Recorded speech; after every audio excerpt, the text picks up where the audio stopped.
Saat kita datang, sebagai contoh, saat kita datang kajian itu untuk memvalidasi, mencari pengakuan yang cocok dengan pikiran kita. Biasanya orang nunggu ada pengajian itu kan seneng, sing ngisi guyon. Terus kemudian yang kedua, melegalkan bener toh pendapatku, semacam itu tidak membentuk apapun, tidak membentuk karakter. Kenapa ritual dan mendengarkan pengajian terkadang tidak membentuk sebuah karakter? Justru yang terjadi itu adalah menjadi orang yang ego.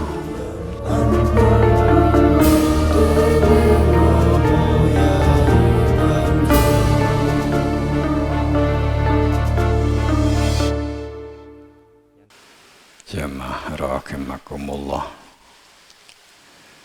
Di situasi zaman saat ini yang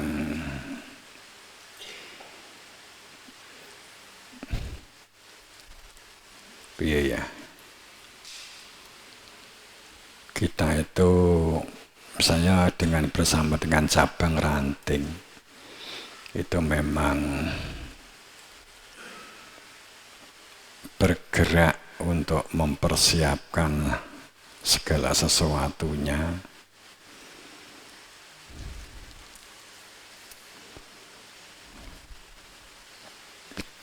di tanah-tanah yang mungkin kayak Bluro itu kan cenderung kering upamanya begitu.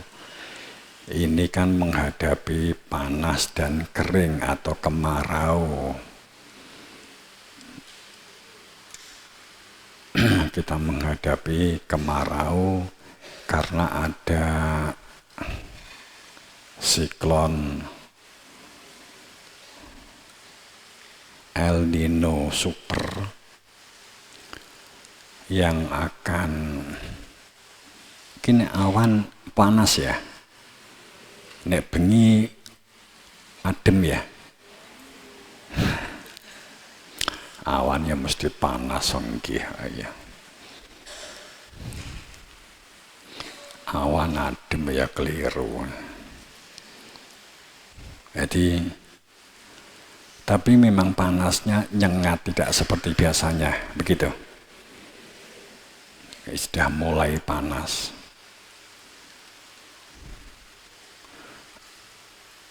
Informasi dari BMKG itu memang ini akan terjadi kemarau panjang. Ya mungkin 7 bulan, 6-7 bulan itu mungkin, apakah kategori panjang saya nggak tahu ya.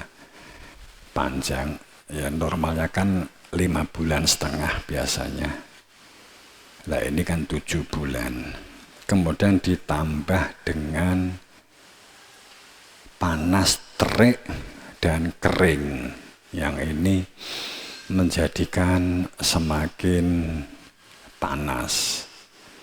Sehingga akan banyak sumber-sumber yang tersedot. Makanya jamaah yang mungkin saat ini masih ada hujan, kalau sudah nggak ada hujan, mungkin sumur yang seperti daerah Tulungagung di tempat ibunya Mas Ari itu kan, saat seperti sekarang sumur itu 6 meter, 7 meter, itu pompa bisa menyedot air. Tapi pada saat kemarau biasanya masuk bulan ketiga yang sudah itu mulai melorot del gitu pada titik tertentu. Kalau sampai 5 bulan itu sampai mentok dasar. Nah ini, kalau ini adalah benar, maka memang seharusnya seperti itu menyiapkan tandon iso disedot. Sekarang ini pumpung sumbernya masih ada, yaitu kemudian bisa dimasukkan ke tandon pada saat nanti kalau seandainya benar ternyata ada kemarau panjang dan panas dan sumber itu sampai ke bawah, itu dapat diantisipasi karena sudah ada tandon-tandon tempat penyimpanan air. Kalau masih ada hujan, ya hujan itu bisa ditampung. Kalau di kita, insya Allah di pondok sih, enggak, paling hanya sat begitu saja. Tapi tahun berapa memang pernah Sungai Timur itu asat. Apakah ini nanti juga akan terjadi sampai asatnya Sungai Timur kita persis ini? Ini kan sungai besar, banyak sumber yang didatangkan dari pohon-pohon besar di kiri kanan tangkis itu. Nah, mengenai tanaman memang juga butuh antisipasi bahwa pada saat kita menanam memang kita memerlukan satu pola-pola, mungkin ada biomasa yang dapat mengantisipasi untuk terjadinya kelembapan, menjaga C organik dan seterusnya. Nah ini sistem yang dibangun bisa dengan arang yang digeprek, kemudian juga kalau kita nanam padi atau apa itu benihnya dikasih biomasa atau damen kan gitu, sehingga tumbuh di antara damen-damen itu untuk menjaga kelembapan sehingga airnya tidak nguap tapi ditahan oleh biomasa itu. Bisa jadi ini langkah-langkah itu kan bisa dimusyawarahkan dan SOP-nya juga sudah kita beri, walaupun SOP yang telah kita sampaikan ke cabang ranting ini kan juga cabang ranting juga ikut melihat ini. Itu SOP itu bukan harga mati, jangan difahami menjadi perdebatan harus sesuai SOP, enggak. Kalau itu kan musyawarah kita kemudian memunculkan sebuah SOP yang ini sebagai ancer-ancer dan kemudian bisa dikembangkan di cabangnya ranting-ranting pun jenis tanaman yang telah tertuang ya, itu sebagai opsi banyaknya komoditi jenis-jenis tanaman, tanaman keras, tanaman horti, tanaman pangan, tanaman herbal. Itu kalau ada yang belum tertulis yang dianggap memiliki manfaat, kok nggak ketulis, berarti bukan begitu. Itu adalah merupakan sinyal atau ancar-ancar yang dapat dikembangkan di cabang ranting untuk membantu jenis-jenis tanaman untuk menjadi pilihan dan yang tidak tertulis untuk dapat menjadi tambahan tanaman. Jadi ini bukan masalah teknis, kan bukan masalah baku. Seperti gambas kan tidak masuk. Seandainya ada yang ingin anjur gambas memiliki manfaat yang baik, kan gambas bisa. Itu sebagai contoh, orang dijadikan perdebatan, kok gak sesuai SOP, enggak. Apa kabeh kudu ditanam, enggak. Makanya kan pilihan. Jenis-jenis komoditi tanamannya itu apa, itu pilihan. Itu semuanya yang jelas kita melakukan sesuatu untuk persiapan berkaitan dengan masalah kemandirian pangan dan kedaulatan serta produktivitas. Itu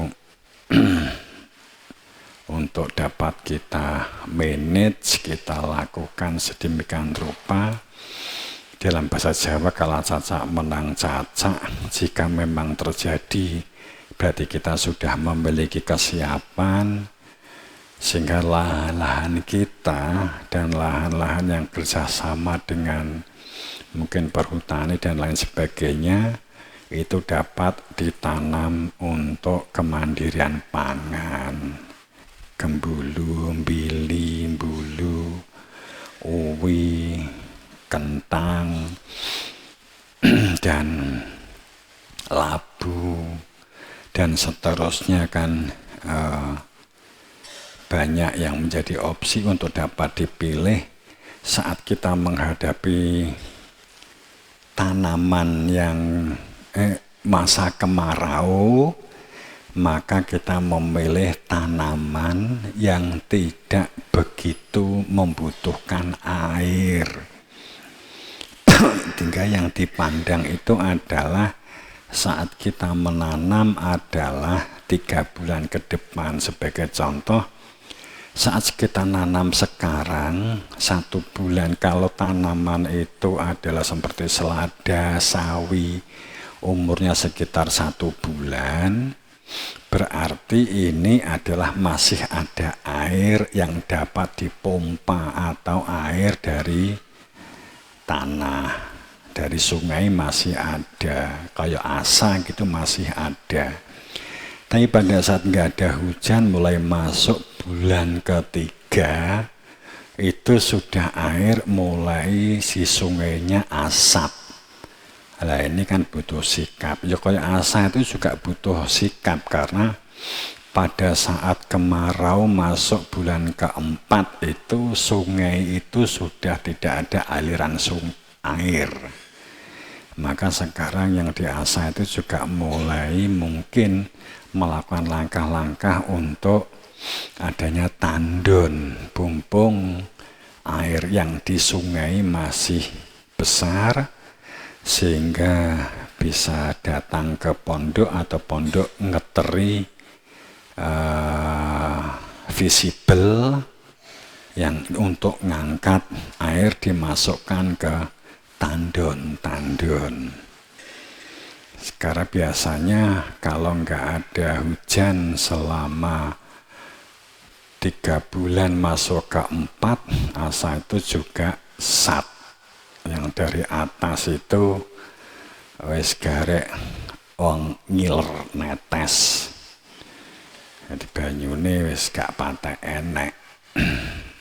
Bisa jadi itu. Nah, ini kan mawi bisa dikabari itu kalau memang ini kemarau panjang, apalagi kemudian mengantisipasi bulan ke-6, bulan kalau nggak diantisipasi tanaman juga mati. Kemudian di samping itu tanaman yang ditanam juga mulai memikir tanaman yang tahan panas. Ketela pohon itu kan panas cenderung siap kan gitu, kedelai daripada padi kan gitu ya. Nah ini kan antisipasi itu bulan Mei ini. Kemudian pada saat 1 Suro berketepatan dengan 16 Juni itu mulai 1 Suro. Ya bukan berarti nepat-nepati, tapi ancer-ancernya kurang lebih di tanggal-tanggal itu mulai gejolak itu cukup besar, sehingga kita juga butuh antisipasi sejak awal. Biasanya saya nggak ngungkap tanggal-tanggal ya, yang kita perlukan adalah persiapan untuk melakukan program kegiatan kemandirian pangan, utamanya untuk membangun mental dan mindset kepribadian, membangun komunikasi. Ya ini kan kita gunakan keadaan anomali ini untuk menguatkan pola-pola sebuah sistem manajemen dan administrasi. Itu hal yang mendasar, yang pokok, yang dapat kita bangun bersama. Makanya santri kan juga kita beri kekuatan satu pola ini nanti utamanya yang ya semuanya sebenarnya ya, cuman karena nek libur kan sik enek kan Magersari yang masih di sini, makanya Magersari kita kasih beban lebih untuk menguatkan pola-pola sistem administrasi dan manajemen. Tapi semua santri juga akan dilibatkan karena ini bagian dari latihan mandiri, latihan produktif, latihan komunikasi, latihan beradministrasi, latihan manajemen, itu latihan gitu. Latihan ora gila ngresiki kandang, nek perlu kan begitu. Ini sudah saatnya untuk melakukan sesuatu yang bermanfaat, berfaedah pada kehidupan. Itu yang akan kita bangun. Jamaah Rahimakumullah dan semua jamaah, saya nggak bisa melakukan tekanan ini, juga belum kuat perutnya ya. Jadi kita belok ke sebuah sistem dulu terkait dengan keadaan yang saat ini kita memang memerlukan persiapan yang saya asumsikan ini mendesak. Jadi di tahun ini, pertengahan ini seterusnya, kemudian masuk 27, 28 itu, saya nggak tahu ada apa. Ya. Yang jelas orang-orang yang mentalnya siap. Ini yang harus dilatih. Orang yang mentalnya siap, mentalnya baik. Ya.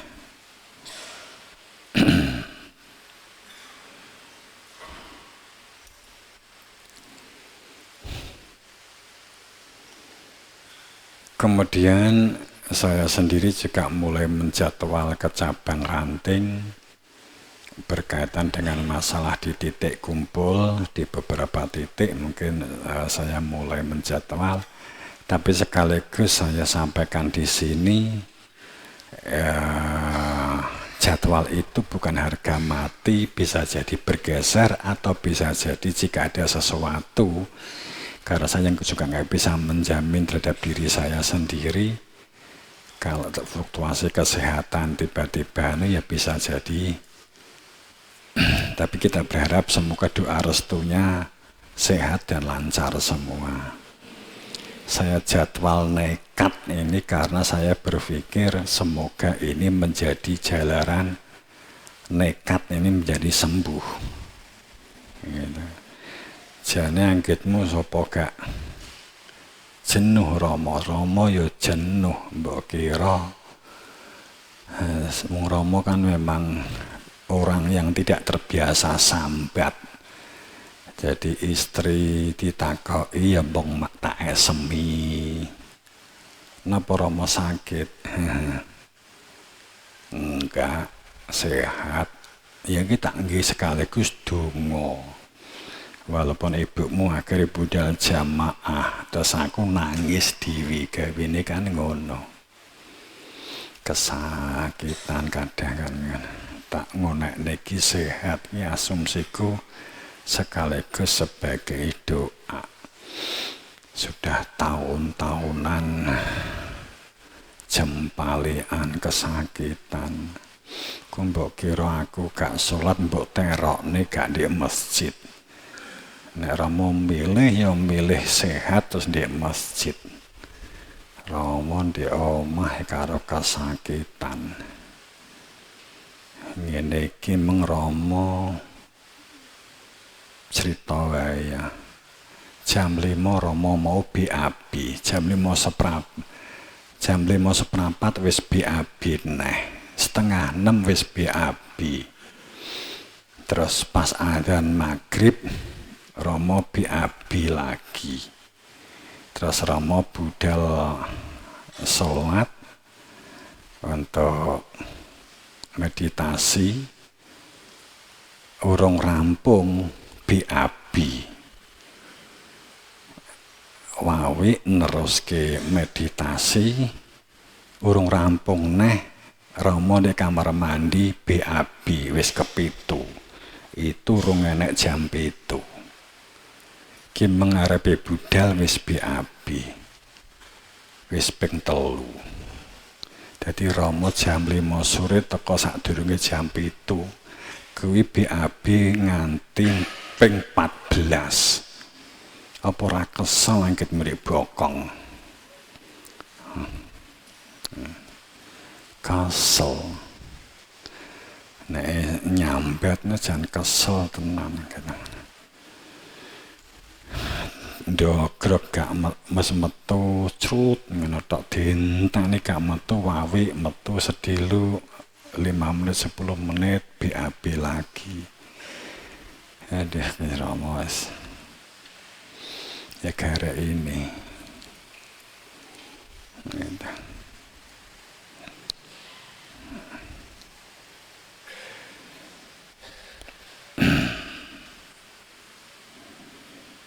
Jadi cuman nek di dalam kaya gak ketok Rama kan rileks. Mlaku di kamar mandi. Biasanya ibuke Mas Ari takok, "Di Rama?" Di kamar aku. Kamar endi? Ya kamar mandi. Kanya Rama ya biasanya jam 2, jam 12 nyoba mapan ke jam 2 kurang wis wingko proses teko subuh wis di kamar mandi ya ngene wis jan. Aduh nek digawe aduh seperti itu teman-teman. Gare saknul itu aja nek kesakitane wis insyaallah wis berkurang banyak nek saiki garek BAB. Tapi alhamdulillah nek esuk cik iso sempat mlaku-mlaku. Kapan saya jalan-jalan ke sampai lapangan Bari itu tak tekad akhirnya ya golek kali sing enek angkringane kan gitu. Lewat kali itu akhirnya mangkring ping 3 BAB.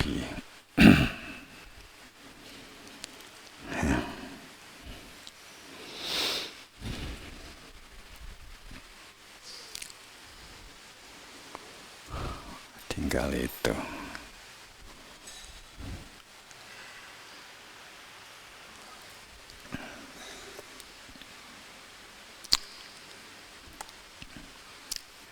Ning kita tekad tak jadwal ke cabang ranting. Ning aku njaluk cabang ranting siapi surplunge. Nggon tinggi nelek.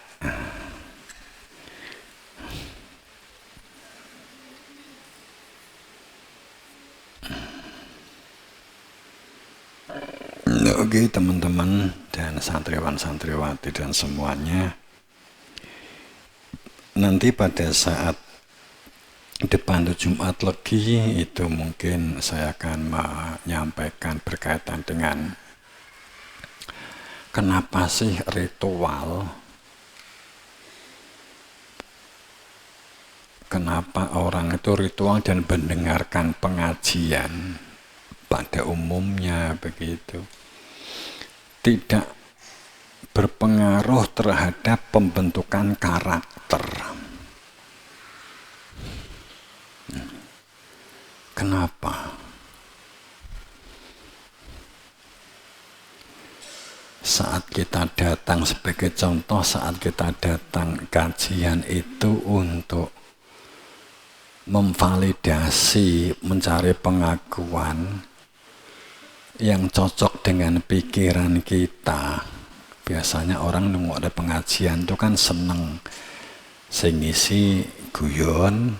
Terus kemudian yang kedua, melegalkan bener toh pendapatku, semacam itu tidak membentuk apapun, tidak membentuk karakter. Kenapa ritual dan mendengarkan pengajian terkadang tidak membentuk sebuah karakter?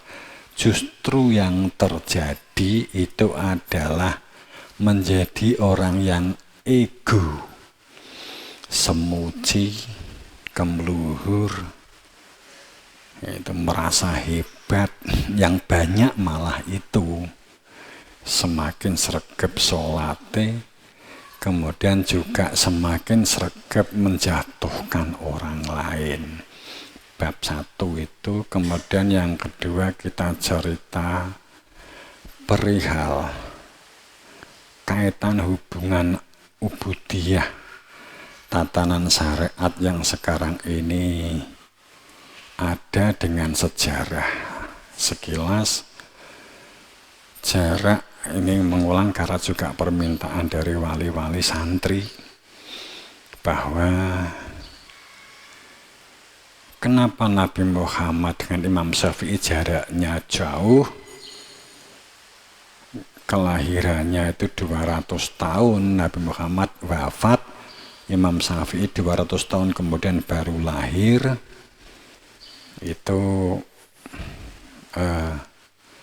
baru muncul tata cara syariat sekarang ini. Haji, sholat, zakat, itu sebenarnya gimana kebenarannya? Sholatnya Nabi Muhammad itu seperti apa?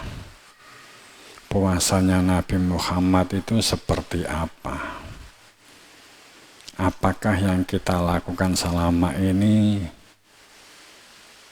benar itu dari Nabi atau pendapat seseorang? Karena pro kontranya juga banyak. Imam Ghazali di jilid 3 Ihya Ulumuddin, walaupun tidak menyebut nama langsung, tapi dia mengungkap bahwa itu bukan tulisannya Imam Syafi'i, yang ngomong Imam Ghazali loh ya. Jadi ada beberapa pendapat pro kontra, tapi walaupun kita tidak mempermasalahkan ini, enggak. Tapi jangka panjang yang sangat tidak pendek ini kan juga kita mencoba otokritik terhadap kita supaya kita lebih dalam sebuah kemurnian. Karena jika ternyata yang kita lakukan ini salah, fatal, kan fatal. Terus bagaimana petunjuk dari guru kita dalam sambung kait mengikat? Nah, ini mungkin sedikit akan kita ulas. Memang masalahnya kalau masyarakat kita memang cenderung tidak siap kalau sudah menjadi kebiasaan. Saat kebenaran diungkap, yang dipakai adalah kebiasaan itu. Jadi membenarkan kebiasaan. Kita tidak membiasakan kebenaran. Pasti ada rasionalitasnya. Contoh, bahwa pada saat Imam Syafi'i, dia bisa membuat, jika benar memang tulisan beliau, tapi satu hal bahwa saya yakin 1000% bahwa Imam Syafi'i, Imam Hambali, Imam Maliki, Imam Hanafi tidak akan pernah membuat pernyataan bahwa supaya Seandainya dia menulis kitab sekalipun, dia mengatakan, aku menulis kitab ini supaya dijadikan referensi, bahkan aku supaya dimazhabi. Jelas itu tidak pernah terungkap oleh Imam Syafi'i, Imam Hambali, Imam Maliki, Imam Hanafi. Tidak pernah terungkap sama sekali. Jika dia mengungkap, maka keberadaan beliau itu dalam jaminan arsalna rusulana tatro atau al-mursalatul urfa, artinya bahwa menjadi bagian dari dimensi risalah rusulana dalam sebuah silsilah yang nyambung kepada Nabi, bukan karena fisik tapi fungsi dan tugas. Kemudian fungsi dan tugasnya sama. Dia berfungsi sebagai pelanjutnya Nabi Muhammad, karena yang berhak membuat sunnah, tata cara ibadah, tata cara sholat, itu hak kewenangan sebagai wilayah Nabi Muhammad. Jika ada orang yang menulis di kemudian hari, pasti memiliki fungsi yang sama. Jika tidak, seharusnya kita berpikir, kita terus piye. Kan begitu. Nah, tapi yang jelas tidak ada satu kalimat pun bahwa untuk dimazhabi. Namun manusia-manusia telah memberhalakan sebegitu hebatnya dalam fanatisme yang tidak bisa jadi tidak pernah diduga oleh beliau bisa jadi kan gitu. Jadi kalau kita mau jujur, terlepas dari pro kontra siapa yang menulis dari kitab-kitab yang ada itu. Nah, kemudian pada saat berbicara tentang Imam Mahdi, Satrio Piningit, Ratu Adil yang berfungsi mengembalikan ajaran, meluruskan risalah, kenapa harus terjadi goro-goro, harus terjadi wolak-wali ing jaman? Ya karena ini, berarti kan karena ini. Pada saat dibuka apa adanya, ya orang pasti jumlah kaget, domblong, minimal itu mesti nesu, mesti. Walaupun diungkap dengan dasar pijakan rasional, masuk akal, itu pasti. Makanya akan terjadinya sebuah peristiwa besar. Walaupun goro-goro itu memang bagian dari siklus, akan tetapi juga itu terjadi karena fanatisme, kultusme, pemberhalaan yang telah terbentuk, terbangun sedemikian menyokot yang sekarang ini telah terjadi. Gitu. Kok nggak pada karo umumnya, pasti begitu. Nabi Muhammad itu yang sangat sering dalam bentuk ritual itu iktikaf, tafakur, dan uzlah Uzilah itu tasawuf ya. Dan apa di sini di gua itu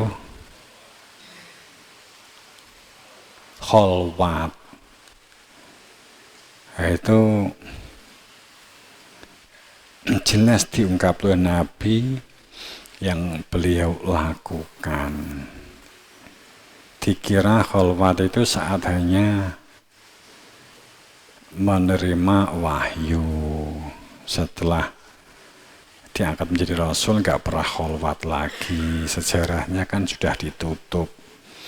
Tapi yang iktikaf di dalam masjid yang terekam kan hanya saat puasa.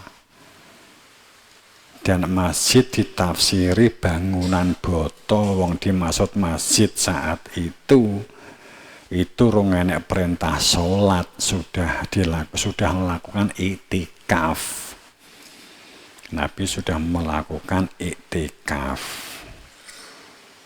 Kalau kholwatnya kan di gua, kalau iktikafnya kan di alam. Itu jelas tafakur, itu jelas ada hadisnya. Tapi saat orang Islam melakukan meditasi, dianggap itu budaya budaya Hindu. Kita saat dijelaskan ya gendring orang Islam ya lengok kitenan pora kan gitu. Piye sih kan gitu bingung kan. Wong selagi ini kita ngungkap zikir itu beda karo wirid, kuwi tokoh-tokoh akeh sing kaget. Luh kan gitu. Zikir karo wirid itu beda kan gitu. Wirid itu montoran. Wirid turut ratan, wiritan. Maksudnya wirid itu adalah syariat. Masih wilayah syariat. Oke, ini yang dapat saya sampaikan untuk terlebih dulu.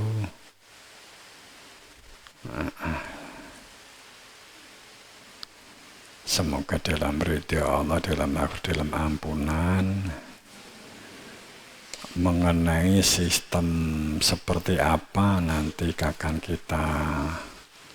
tim akan kita kumpulkan lebih spesifik. Utamanya yang